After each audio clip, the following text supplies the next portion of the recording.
Allahu Akbar, Allahu Akbar, Allahu Akbar. La ilaha illallah, Allahu Akbar, Allahu Akbar, walillahil hamd. Hadirin sidang jamaah Idul Adha yang dirahmati Allah Subhanahu wa taala. Kita bersyukur atas nikmat yang Allah berikan kepada kita sampai pada pagi ini. Karena ternyata di hari yang agung dan mulia ini Allah masih berikan kita nikmat untuk hidup. Allah masih berikan kita nikmat sehat, dan yang paling istimewa Allah masih titipkan nikmat istiqamah, masih ada nikmat iman dalam diri kita. Inilah kelak salah satu nikmat yang mampu menjauhkan kita dari azab Allah Subhanahu wa taala. 3 nikmat besar Allah berikan kepada kita pagi hari ini. Lalu pertanyaan besar, bagaimana cara mensyukuri nikmat yang Allah berikan itu? Ini yang disebutkan Allah di dalam Al-Quran. A'udzu billahi minasyaitonir rajim. Bismillahirrahmanirrahim. Inna a'tainakal kautsar. Allah berikan kepada kita nikmat yang besar. Bagaimana cara mensyukuri nikmat yang besar itu? Fasholli lirabbik. Dirikan salat Id. Salat sudah kita dirikan, tapi selesai salat ada tinggal satu perintah lagi. Wanhar, berkurbanlah. Salawat dan salam kepada Sayyidina Muhammad sallallahu alaihi wasallam, seorang nabi dan rasul yang sangat dimuliakan dan dicintai oleh Allah Subhanahu wa taala. Allahu akbar, Allahu akbar, Allahu akbar, walillahil hamd. Hari ini 10 Zulhijjah, umat Islam di seluruh penjuru dunia yang jumlahnya lebih dari 1,7 miliar sedang beridul adha. Hari raya yang disambut dengan takbir, tahmid, tahlil. Sebenarnya kita sedang memproklamirkan di hadapan kuasa Allah bahkan kekerdilan dan kerendahan kita di hadapan Allah. Serempak tadi kita mengatakan takbir, mengucapkan takbir. Allahu Akbar, Allah Maha Besar. Kalau Allah Maha Besar berarti keluargaku kecil. Allahu Akbar, Allah Maha Besar. Kalau Allah yang Maha Besar berarti hartaku kecil. Karena ucapan takbir bukan sekadar gerak bibir tanpa arti, tapi juga butuh pengakuan di dalam hati. Maka momentum lewat khutbah Idul Adha kita akan memetik hikmah terbesar dari Idul Adha itu. Apa hikmah terbesar dari Idul Adha ini? Yang pertama adalah persatuan umat Islam. Persatuan ini bisa kita saksikan saat ini. Lebih dari 3 juta umat muslim hari ini berada di tengah kota suci, melaksanakan ibadah, menunaikan perintah Allah dalam berhaji. Di sana kita lihat lautan manusia itu membuat panorama yang sangat menakjubkan, memenuhi angkasa. Disitulah kita baru sadar, saudaraku yang dirahmati oleh Allah Subhanahu wa taala. Di sana tidak dibedakan, semua serempak membaca talbiyah, labbaik Allahumma labbaik, kami datang memenuhi panggilanmu ya Allah. Labbaik la syarika laka labbaik, kami datang memenuhi panggilanmu ya Allah, tidak ada sekutu bagimu ya Allah. Innal hamda, segala pujian, wan ni'mata, segala kenikmatan, laka wal mulk, dan segala kekuasaan milikmu ya Allah. La syarikalak, tidak ada sekutu bagimu ya Allah. Kita saksikan mereka yang sedang berhaji saat itu. Pakaian mereka sama sejak miqat, pakaian mereka sama, 2 helai kain putih, warnanya putih seperti kain kapan pembungkus mayat, tanpa terkecuali. Mereka tidak dibedakan mana pakaian yang muda dan yang tua, mana pakaian yang terhormat dan yang awam, mana pakaian yang cukup makan atau kurang makan, mana pakaian yang bahagia dan yang sengsara. Semua sama mengucapkan talbiyah yang sama, pakaian yang sama, berangkat dari tempat dan waktu yang sama dan akan tiba pada waktu dan tempat yang sama pula. Islam sedang mengajarkan saudaraku, kalau hari ini di kampung halamanmu engkau bersaudara karena sedarah, kalau di kampung halamanmu engkau bersaudara karena satu suku, satu bahasa, Allah sedang ajarkan lewat Idul Adha. Saudaraku yang dirahmati oleh Allah, ada berusaha yang lebih hebat, saudara yang lebih dahsyat, lebih dari sekedar darah dan bahasa. Apa dia? Bersaudara karena la ilaha illallah Muhammadar Rasulullah. Allahu Akbar, Allahu Akbar, Allahu Akbar, walillahil hamd. Hikmah yang pertama, kokohkan persatuan umat Islam. Yang kedua, belajar dari pengorbanan Nabi Ibrahim alaihissalam. Nabi Ibrahim alaihissalam adalah seorang nabi yang dinobatkan menjadi Khalilullah, kekasihnya Allah. Namanya tertulis, namanya termaktub 69 kali di dalam Al-Quran. Bahkan namanya dijadikan nama surat di dalam Al-Quran. Apa maknanya saudaraku yang dirahmati oleh Allah subhanahu wa ta'ala? Tidak lain saudaraku, tadi solat yang lain kita membaca iftitah, yang kita baca itu apa? Tentang Nabi Ibrahim alaihissalam, sifatnya Nabi Ibrahim alaihissalam. Di masa Nabi Ibrahim itu diklaim oleh orang Yahudi. Orang Yahudi mengaku bahwa Nabi Ibrahim adalah orang Yahudi. Orang Nasrani pun berkata demikian, Ibrahim itu adalah orang Nasrani. Tapi Allah bantah itu di dalam Al-Quran. A'udzubillahi minasyaitonir rajim. Ma kana Ibrahim Yahudiyan wala Nasraniyan walakin kana hanifan musliman wa ma kana minal musyrikin. Perhatikan ayat ini saudaraku, garis bawahi ayat ini saudaraku, hafal ayat ini saudaraku. Allah bantah Nabi Ibrahim itu bukan orang Yahudi, Nabi Ibrahim itu bukan orang Nasrani, tapi dia punya sifat, kata Allah dalam ayat ini. Apa sifat Nabi Ibrahim yang pertama? Hanif. Dia lurus, dia condong kepada kebenaran, dia tidak condong kepada anaknya, dia tidak condong kepada istrinya, dia condong lurus kepada kebenaran. Musliman, sifat yang kedua setelah hanif, musliman, dia berserah diri kepada Allah. Dia tidak berserah diri kepada hartanya, dia tidak berserah diri kepada ayahnya, tapi musliman, dia berserah diri kepada Allah subhanahu wa ta'ala. Bukankah ini yang kita baca dalam iftitah saudaraku yang dirahmati oleh Allah? Wajjahtu wajhiya lilladzi fataras samawati wal arda hanifan musliman. Kami lurus, kami condong kepada Allah dan kami berserah diri kepada Allah. Dan hebatnya lagi, nama Nabi Ibrahim kita sebutkan 4 kali dalam setiap salat kita. Kama sallaita ala Ibrahim wa ala ali Ibrahim wa barik ala Ibrahim wa ala ali Ibrahim. Penyebutan nama Nabi Ibrahim sampai 4 kali dalam salat kita, bukan sekedar terucap di tepi bibir, di ujung lidah, tetapi memetik hikmah pelajaran lewat ujian dan pengorbanan Nabi Ibrahim alaihissalam. Allahu Akbar, Allahu Akbar, Allahu Akbar, walillahil hamd. Pengorbanan demi pengorbanan, ujian demi ujian yang dilalui oleh Nabi Ibrahim alaihissalam. Yang pertama, Nabi Ibrahim itu diuji lewat ayah kandungnya sendiri. Al-Quran menceritakan ayah Nabi Ibrahim bernama Azar.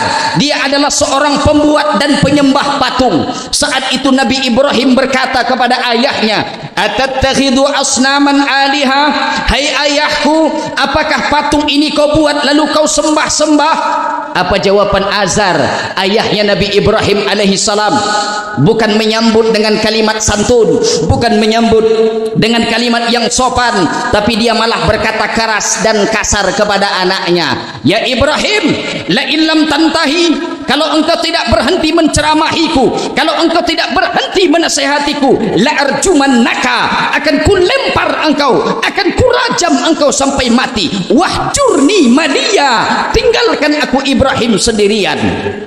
ayahnya seorang pembuat patung dan penyembah patung. Ketika dinasihati malah berkata keras, tapi tidak membuat Nabi Ibrahim terhitung durhaka, karena ucapan Nabi Ibrahim terhadap ayahnya walaupun akan dirajam dan diusir.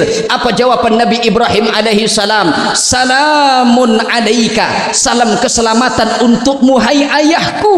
Sa'astaghfiru laka rabbi, aku akan tetap meminta ampun kepada Allah atas dosa-dosamu. Innahu kana bi hafiya, karena Tuhanku sangat dekat dengan aku, karena Tuhanku sangat baik kepadaku. Selesai ujian dari seorang ayah, iya, datang lagi dari ujian masyarakatnya. Nabi Ibrahim sedang mengajarkan saudaraku yang dirahmati oleh Allah. Hei orang-orang kampungku, kalau berhala Tuhan yang kalian sembah itu tidak bisa menolak mudarat kepada dirinya, bagaimana mungkin dia menolak mudarat dan mendatangkan manfaat kepada kalian? Ayahku yang membuat patung, patung itu tidak bisa melihat dan mendengar, tapi kenapa kalian sembah? Tapi dasar orang kampung berdebat dengan otak, kalah. Mereka menggunakan kekuatan otot. Bakar Ibrahim, Nabi Ibrahim dibakar. Harapan mereka Nabi Ibrahim hancur menjadi debu, tapi Allah berkata lain, mukjizat turun, kuni bardaw wassalaman ala Ibrahim. Di tengah gejolak api yang dahsyat, Nabi Ibrahim keluar dalam keadaan kedinginan dan diberikan keselamatan oleh Allah. Allahu Akbar, Allahu Akbar, Allahu Akbar, walillahil hamd. Diuji lewat ayahnya, dia lulus. Diuji oleh orang kampungnya sendiri, dia lulus. Tapi ternyata ujian belum berhenti. Ujian terbesar dan terdahsyat datang. Apa dia? Ujian lewat anak kandungnya sendiri. Anaknya yang ia tunggu-tunggu selama 86 tahun lamanya. 86 tahun dia berdoa, Rabbi habli minas salihin, ya Allah karuniaiku anak yang soleh. Berapa lama Nabi Ibrahim berdoa? 86 tahun. Setelah anak itu lahir, dia tumbuh besar, ternyata ujian belum selesai. Begitulah orang-orang yang beriman, saudaraku. Andai di dalam masjid ini sudah istiqomah, salat sudah, puasa sudah, zakat sudah, haji sudah, umroh sudah, tapi ujian tetap datang bertubi-tubi, saudaraku, jangan berkeluh kesah. Allah ingin menempatkanmu di tempat yang terpuji. Tegarlah nah hadapi ujian yang Allah berikan kepada kita. Saat itu ujian terbesar Nabi Ibrahim ketika Allah perintahkan untuk menyembelih anak yang ditunggunya selama 86 tahun itu. Begitu termaktub di dalam Al-Quran. Falamma balagha ma'ahu sa'yah qala ya bunayya, hai anakku, inni ara fil manam anni adzbahuka, aku bermimpi, aku melihat dalam mimpi itu aku menyembelihmu. Mimpi para nabi tidak sama dengan mimpi kita, karena mimpi para nabi bukan bisikan syaitan, mimpi para nabi bukan bunga-bunga tidur, tapi mimpi para nabi adalah wahyu. Ketika wahyu itu datang, ia sampaikan kepada anaknya. Perhatikan panggilan Nabi Ibrahim, sosok ayah kepada anaknya. Dia tidak panggil waladi, hai anakku, tidak, tapi dia panggil ya bunayya, hai anandaku. Begitu juga dengan jawaban Nabi Ismail terhadap ayahnya. Ya abatif'al ma tu'mar satajiduni insyaallah minas sabirin. Kalau memang Allah wahyukan aku disembelih, wahai ayahku, laksanakan apa perintah Allah Subhanahu wa taala. Insyaallah. Dia tidak berkata sombong. Nabi Ismail tidak sombong. Dia berkata insyaallah engkau akan dapati aku menjadi golongan orang-orang yang sabar. Begitu dia akan disembelih, Nabi Ibrahim menyembelih anaknya. Apa pesan anaknya Ismail alaihi salam?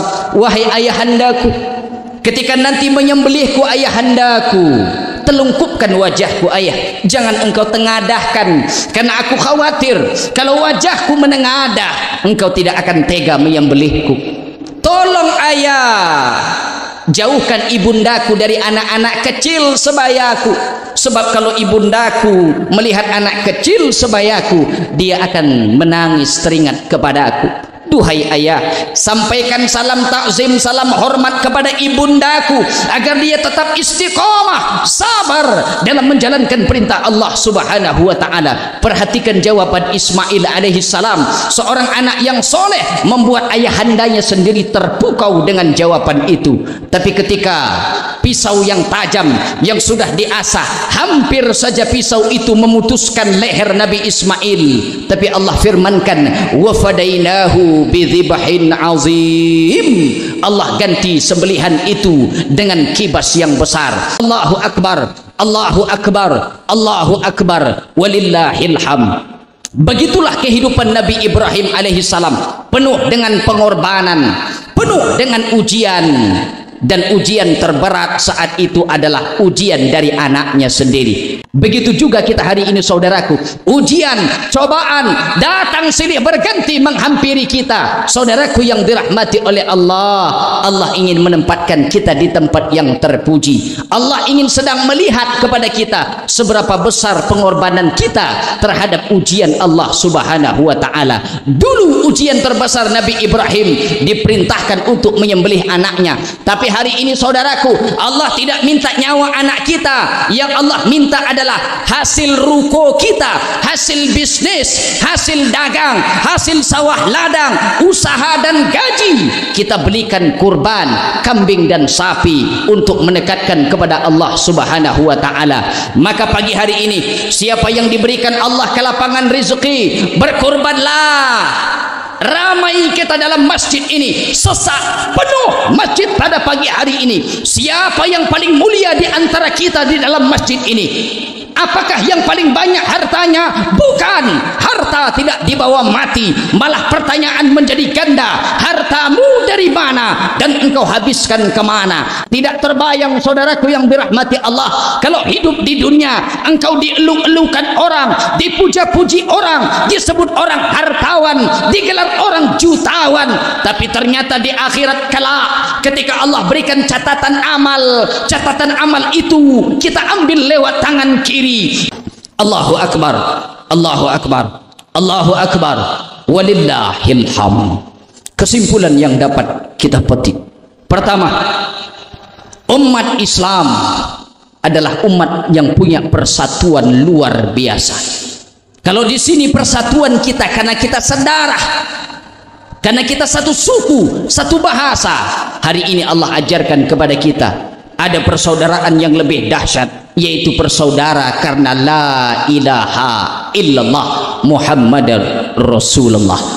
Kesimpulan yang kedua yang dapat kita petik hari ini, hari nahar, hari kurban, yang punya kelapangan rezeki, berkurbanlah, karena kurban salah satu cara kita untuk mensyukuri nikmat Allah dan mendekatkan diri kepada Allah Subhanahu wa taala. Kesimpulan terakhir yang bisa kita petik, dan ini adalah kesimpulan yang maha dahsyat, belajar kita dari keluarga Nabi Ibrahim alaihi salam. Barakallahu li wa lakum fil Qur'anil azim wa nafa'ani wa iyyakum bima fihi minal ayati wa dzikril hakim. Fataqabbala minni wa minkum tilawatahu innahu huwal ghafurur rahim.